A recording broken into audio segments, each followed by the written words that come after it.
Welcome to Trade School Consulting. My name is David, and today we're going to watch an interview that I did with Brandon at Xquisite Power Washing, based out of Raleigh, North Carolina. So let's watch a little bit about it and see what he had to say about starting his business, where he's started at, and where he's gone to. Here we go. So we're here with Brandon Peguese with Xquisite Power Washing, and I've met you. You came to my Trade School 2020 convention, and that's where we met. We hung out a couple of times since then, and I like your story. So what I wanted to do today is kind of go through and talk a little bit about how you got started, what you did to kind of succeed and scale up to where you are now, and kind of where you're at now, where you see yourself, and then going in the future. So just to start off, why don't you introduce yourself a little bit? Tell us a little bit about yourself. Okay, what's going on? My name is Brandon Peguese. I'm the proud owner of Xquisite Power Washing out of Raleigh, North Carolina. And I did work in South Carolina and other parts of North Carolina. My ultimate goal is to, retire here in Atlanta, Georgia.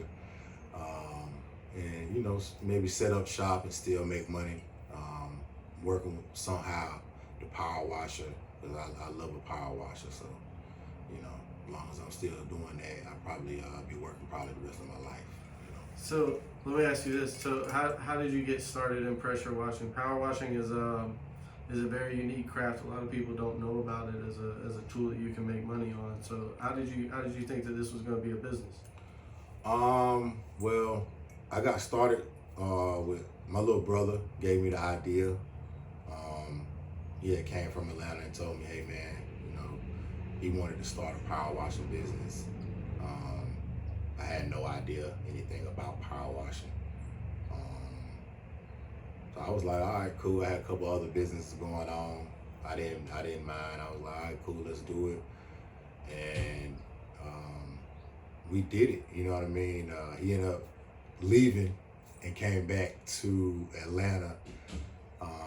But I didn't want to let the business go. It was in my name. I had already started it. So I just kept it going, you know what I mean? And when times got hard, people would be calling me to come get some power washing done. So over the years, it happened so much that I was just like, it was a red flag. It was like a sign from God. Over the years, once I started to look back, when I had hard times in my life and needed to make some extra money, people would be calling for power washing. So I always told myself when I made a decent amount of money, I was going to invest in power washing. So that's what I did. So when you got started, kind of tell me, like, what was your first setup? What did it look like? How did you first get started? My first setup, I think I had bought like a little Ford van for like $2,600. And then I took it to the Sonorama, is a place in my city, and got some logos put on it for like $750. And then I got like I had a thrift store at the time, so I had a bunch of power washers in there already, but it wasn't like no commercial grade power washers. It was like the little pull behind. So I just grabbed one of my power washers out of there and put it in the truck. I had got a water tank and some other stuff that I had needed from another guy. This guy, his father had passed away, and he had a little power washing set up, and he sold me everything in the truck for $250. So I took the tank, and they had some a bunch of little stuff that you think you need for power washing, but you really don't, like that long extension stick. Yeah, he had that in there, and some brushes and a bunch of pump sprayers. I could tell he was like, his dad might have been like taking the pump sprayer, spraying the house, and like scrubbing it or something, like rinsing it off. I could tell he had a whole situation going on. It wasn't right. But now that I think back on it, you know what I mean? But yeah, I bought that stuff, and that was like my first little setup. And once I did my first house, I had to actually get out there and was like jumping and had to get a ladder to like do the house, and it was like a small 1-story house. So I was like, nah, man, like I know I can make some money doing this, but this equipment ain't it. Like this ain't it. So I ended up saving up, and my first actual commercial grade power washer was a 4 gallon per minute little Honda, and I had got that put in there and got all the plumbing and everything, and that was my first official setup that I got on the road with, and was out washing. How long was it before you had your first employee? Man, I had employees in the beginning because, like I said, I didn't take my power washing business serious in the beginning because I had other businesses, I had other stuff going on at the time. So I had this guy. I don't even know his name. I called him Rasta. You know what I mean? Because he was a Jamaican. I don't even know his real name. But he used to do the work for me because I had a store at the time, and we was like, I started out washing cars. So he used to set up in front of my store and be out there washing cars in my van.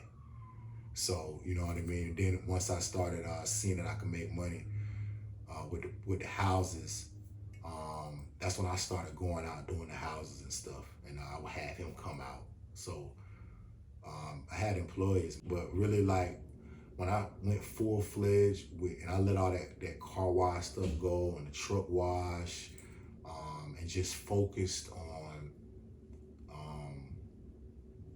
residential house washing and commercial apartments, I've had an employee for 2 years. Okay. How many employees do you have right now? 3. 3? Yeah. How many trucks do you have? 3. 3 trucks? So now that Brandon's covered a little bit about where he started at, where he's coming from, I wanted to cover a little bit about what kind of marketing he's done and what kind of marketing he's doing now to continue to scale his business. Let's listen in a little bit. Getting started, like, what was your marketing scheme when you started? Well, did you have a budget for marketing? How did you start getting residential houses like that to where you thought, I can drop the car wash now? Letting the car wash go and started doing the house wash real heavy in 2017. The guy that sets up, that I buy my equipment from, Ken, he came and talked to me. He was like, man, you can make way more money power washing, even if you just washing a house for $100. If you get it done in under an hour, you know, if you think about it, look at it, if you washing that car, it's gonna take you 30, 45 minutes to wash that car, and you charge them like $40. So it's like, you know what I mean? Like, and you really got to get in the car and got to get up in there and do all this other stuff. Like, you move fast enough, because I'm very athletic. So when I get out on the job, and the guy that I got with me, we're like, you know what I mean? Like, out there with attitude. I remember when I first started, I used to come out on the job and grab the water hose, and I'll be running to the water hose. People be looking at me like I'm crazy, like, what's up with this guy, man? But I'm like, I'm on it, you know what I mean? Like, I'm here to do a job. I love what I do. Like, it's like I'm working out. People say, how you stay so fit? You don't work, you don't go to the gym? Because I work, you know what I mean? I get out there and go get it. And at 100 degrees when it's June and July, you got to get out there and go get it. So what did for marketing, what did you do when you were first starting out? Did you just knock on doors? Did you do a lot of door hangers or print marketing? I know that you and I have talked in the past about yard signs. Did you always you've always done yard signs? Yeah, I started out with door hangers, but I didn't get no results from there. So I started doing the yard signs. I was trying to figure out how to get my name out there, wanted to make some money. And I put a yard sign together. I watched a guy on YouTube in Ohio, and he was up there talking, and I was just like putting stuff together, and I ended up came up with this yard sign. And I thought about what people see when they come to a stop sign. That's how I came up with the yard sign. How fast do you got? You know what I mean? As soon as you come to a stop sign, you're looking at the stop sign, and you really you know you got to stop, but you taking a quick glance. Same thing when you come to a stop sign and you see 10 different power washing signs, and they just small power washing signs. I seen everybody else was small, so I made mine bigger. I seen everybody else had pressure washing. then they might have $100, or they might have their phone number, and it just be like plain. So I made mine bigger, put color on it, put highlight, lime green, red letters, really big. You know what I mean? So when they come to the stop sign, they'll be able to see it. So once I started getting calls off of that, that's when I started flooding the market with those yard signs. So now, where are you at in marketing? What else do you do that helps out? Now, well, from going to conventions, I learned about having different touches. You know what I mean? So I'm learning. I've added outside of my yard signs, I've added my Facebook marketing, and I also added Syngem when I do like 5 rounds. Um, I also do, like, if I'm out in the neighborhood, if I'm dealing with an HOA or something like that, or even if I'm not dealing with an HOA, if my guys are out in the neighborhood and I'm just like coming through, checking on them, I always got my truck. I'll keep flyers on me. If I see a house that got some mold on it or something, I'm jumping out. You know, I'm knocking on the door, meet and greet. You know what I mean? Like giving them a flyer, letting them know, you know, we out in the neighborhood and they could get on our list. So tell me more about your Facebook marketing. How is it that you go about your Facebook marketing in particular now? Because we've talked and you've told me a little bit about how you target specific zip codes. Explain that a little bit about how you do that and how you schedule around that. Okay. Well, when I'm driving around, I'm always like looking for, you know, potential clients. So if I pull into a neighborhood, certain areas is mostly lower income, middle class. If I pull into a neighborhood and they're just, you can see that it's nasty. If I see 5 houses that has mold on it, I'm going to write their zip code down, take note, you know what I mean, and get my signs. I'm gonna put my signs at all the exits. You know what I mean? They're gonna make sure that they see a sign when they come out. Going up to the local gas station where they gotta get gas, put my signs over there. Going up to the local shopping centers, put my signs out there as well. Then I go back home, take that same zip code from Facebook, that same zip code from the area, and I'll plug it in on Facebook. Once I plug it in on Facebook, then I'll market to that area. I'll put my sign up there as well. You know what I mean? And put a certain amount of money every week on it to make sure that they're seeing those different touches. You know what I mean? Kind of like if you put that you're looking for a tool, Home Depot is going to keep popping up.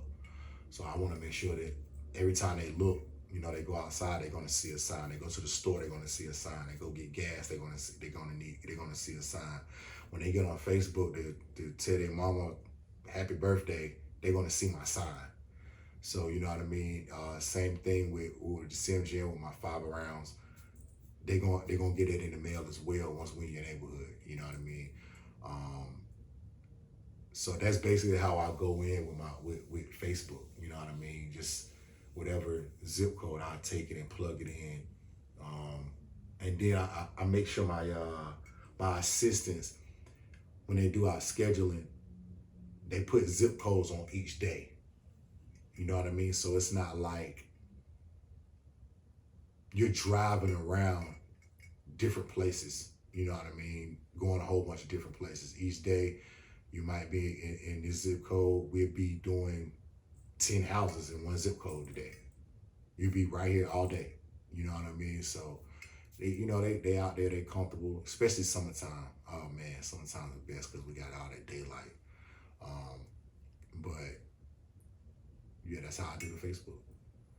So what does your rigs look like now in comparison to when you started? I know you said you started kind of with a 4-gallon, your first professional setup. Yeah. What do you guys run now that helps you do so many houses in a day? And just out of curiosity, what is the most houses you've ever done in a day? The most houses we ever done in a day, I think, is 12. Yeah, I think it's 12 is that we did in the day, and that was in Clayton. Is that just one crew? That's just that. That was me and another, like my main man. Like I call him Spider Man because he's like a beast. He's like he'll jump up on that ladder and like clean gutters, like whatever. He's like cleaning the roof. Like he's nice with it. But me and Spider Man was out in this area, and we hit 12 houses in that day. We got up and at about before the sun came up, and was headed there out and made sure that we was there when the sun came up. We got first house, we was there ready to go. The last house, the sun was like coming on down. We finished up. They was able to walk around, and we felt so good. Like we did 10K that week off of those house washes. We was so happy. Yeah, we was really happy that week. You know what I mean? So, tell me about your rigs. What do they set up like to do that kind of work? Okay, the rigs, they're set up. Now I got a flatbed. I started out with a van, and then I upgraded. Once it got better and I got serious, I got the trailer. But the trailer was so hard to pull into the residential homes, like going down in a quarter sack and stuff like that. It would just become a problem. So in 2019, I got a flatbed and kind of like retired my trailer for a little while and just had the van running. And now that we have the flatbed has a 5 gallon per minute, 5.5 on it, with a 225 gallon water tank. And I also have on the other side, I got an 8 gallon. And I only got the 8 gallon for high volume water, for a lot of water. You know what I mean? And for doing a lot of my surface cleaning. So a lot of rinsing. A lot of rinsing, exactly. Because I use a 5 gallon. That's my first guy. I have the first guy come through. He's basically my detergent man. He's gonna come through. He's gonna spray the house down with detergent. And then once he gets on the third, well, depending on how bad the house is, depending on how bad the mold is. Once he gets around to that second part, the rinse man coming right behind him. You know what I mean? Like he's coming right behind them, so they able to move at a rapid pace. And I want the guy to come behind him with that 8 gallons a minute, make sure he gets a real good rinse, make sure there's no detergent left on that house. And they collab as well. Once the detergent man get done spraying the detergent on the house, everything is downstream. So he'll switch over and he'll just start rinsing where he was at. So they'll end up meeting in the middle and get wrapped up to go. Okay. So, a little bit about where you guys came from, where you're at now. Where do you see yourself going in the next couple of years? What do you want to do in 2021? 2021 is going to be amazing, man. I'm coming with a billboard this year, man. You know what I'm saying? It's absolutely mandatory. That's something that I've been wanting for a while out of my city. I'm also going to put another truck on the road this year. I got so much. I got equipment. You know what I mean? I'm getting so many people calling me in different places. The ultimate goal is to expand. Coming down south, you know what I mean? I want to be in Atlanta. I got kids, so I just want to raise my kids up. I want to run my business and really lock it down in my area, and just start to migrate from state to state until I get back here. I have a family in South Carolina, so I would love to start me a branch out there. And Charlotte and Atlanta. That would be my ultimate goal. We're all filled up, buddy. Hey man, y'all gonna make some room, man. Hey. So that's where you're going. Just in an idea of going to a third rig and growing, and what you're talking about is eventually spreading out into different cities as like a long-term goal. Um, how do you plan on do you plan on marketing differently in 2021? Are you adding something different this year, or are you just doing more of what's working? And if so, what's your goal for like a yard sign? If I'm starting out and I'm listening to you right now, what am I supposed to do with yard signs? How many am I supposed to be putting out in these areas that you're telling us to put them out in?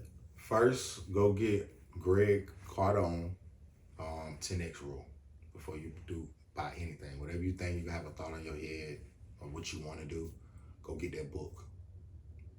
Go get that book, read that book, and then go get your yard signs. I used to start out every season. I would get like 100. And then, I start making money. So every year I would be like, well, let me get 200, let me get 300. And then this previous year I read Greg Cardone's book. I just went crazy, you know what I mean? And I was like, yo, I need 1,000 signs. You know what I mean? Like that was I need 1,000 yard signs. So, you know what I mean? And I know it's only gonna get better and better. My appetite for yard signs is only gonna grow the more we expand, you know what I mean? The more people that wanna catch on and have the exquisite experience. What else with Facebook do you plan on putting more into Facebook this year? How successful was it for you in 2020 adding Facebook to the whole setup as far as touches go? Oh man, Facebook. Like I said, that week, like I told you, that week when we did 12 houses, we did $10,000 a week. That week, most of that was off Facebook. Yeah, like I put my yard signs out, and it makes good money alone, but with the different touches that's lined up, you can see a higher conversion. Exactly. You know what I mean? With the Facebook, with the yard sign, with the 5 rounds, with the door knockers, if I'm in the neighborhood, all of that stuff plays a factor. You know what I mean? Like all of that stuff goes in together. This year I really went hard with it on Facebook, because like anybody else, man, when 2020 hit and the coronavirus came, it was a scare. So nobody knew how business was gonna go this year. You know what I mean? So it was like, oh man, you know what I mean? But once you really sat back and thought about it and really got yourself together, it was like, we're an essential business. We're dealing with bleach that cleans things. So we should be good. You know what I mean? But a lot of power washers went out of business this year. We had some pop up that probably won't make it through the winter, but the ones who really survived had to really get down and dig. They really had to figure out, what am I going to do differently in order to please everybody with this coronavirus? And when the coronavirus hit, I was just sitting home like, man, what can I do like to get in these people's houses? I'm like, everybody's home. We quarantining. What is everybody doing? Strolling on Facebook. What better place to put my money than on Facebook? I'm doing the same thing. I'm on Facebook. Like, you know what I mean? So I did it, and it just like started going crazy. And I was like, oh man. So I was like, you know what? Let me put some more up there. Well, let me add this zip code. Let me add that zip code. And it just went crazy. What were you doing specifically? Were you running specific ads, or were you boosting posts? What was it that you were actually doing? I was boosting posts. And what was the post content? Like, were you boosting stuff that you're boosting your yard sign? Right. The same yard sign. So the same content that they see driving out of their neighborhood, they now see on their cell phone. Yep. Okay. All day. How important do you think that is to have the same content, like for it to look the same? Very important. Okay. Very important. Very important. And when you asked me what was some of the plans for 2021, that was another one of my ideas. I was planning on coming with a billboard, but I was also planning on, I was just sitting the other day looking for me like a little S10 or something, one of those small trucks. I want to put me a little flatbed on it. And I want to make that just a $100 house wash truck. alone. Just a dedicated truck with the signs on it and everything, because that's what they see. So when you come into these neighborhoods, that's what they're gonna get. And then I have a whole nother truck, my original Xquisite Power Washing truck that I have, that I could do my more high-end jobs, my apartment complexes. I send that to do that. But I had me a nice little small, probably about $4 or $5 grand into this truck with the power washer set up and everything to be specific just for house wash. Now you just hit a hot button for some people because you said I'm setting up a truck to do $99 house washes. Oh yeah. So we've talked about this. I actually applaud what you do in this specific market. So there's an underserved market essentially, and you're serving that market with $99 house washes. Tell us a little bit about the type of market that is that you're targeting, because you're not going into a neighborhood where the house should be $700 house wash and offering them $99 house wash. So that's not what you're doing. Definitely. But you found a niche market outside of what you were already serving. So talk a little bit about that. Okay.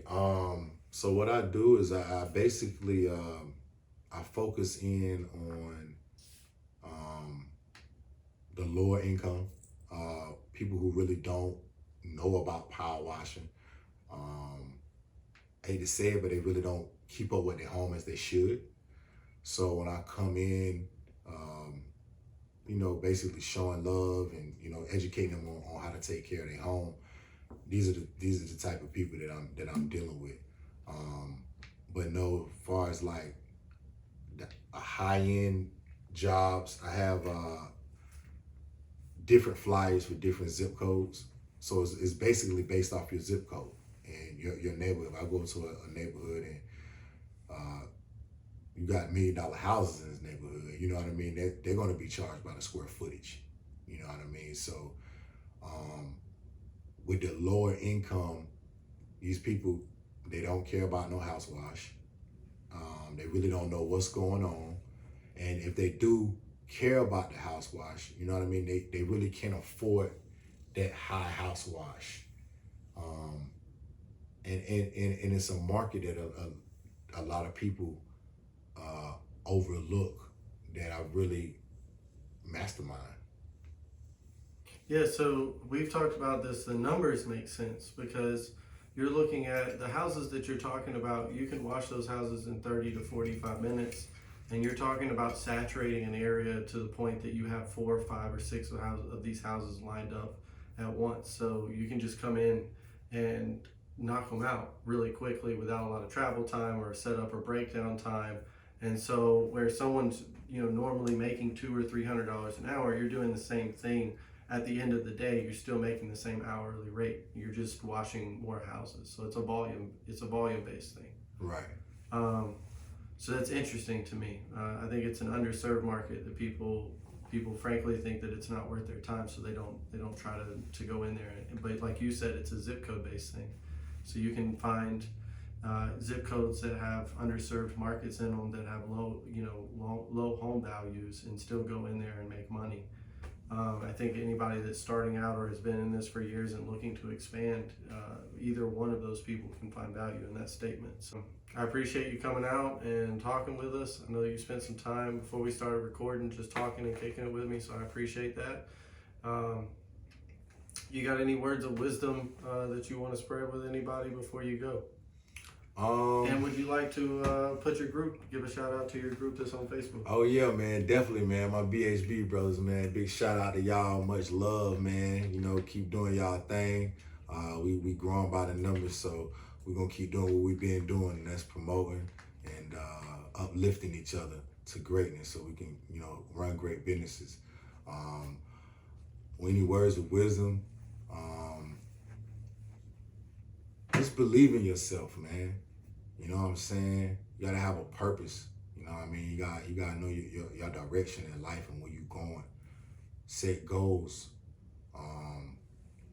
Set goals and actually, follow your dreams. You know what I mean? Like, I set out to be the best black power washer to ever come out of Raleigh, North Carolina. And I'm just climbing. You know what I'm saying? So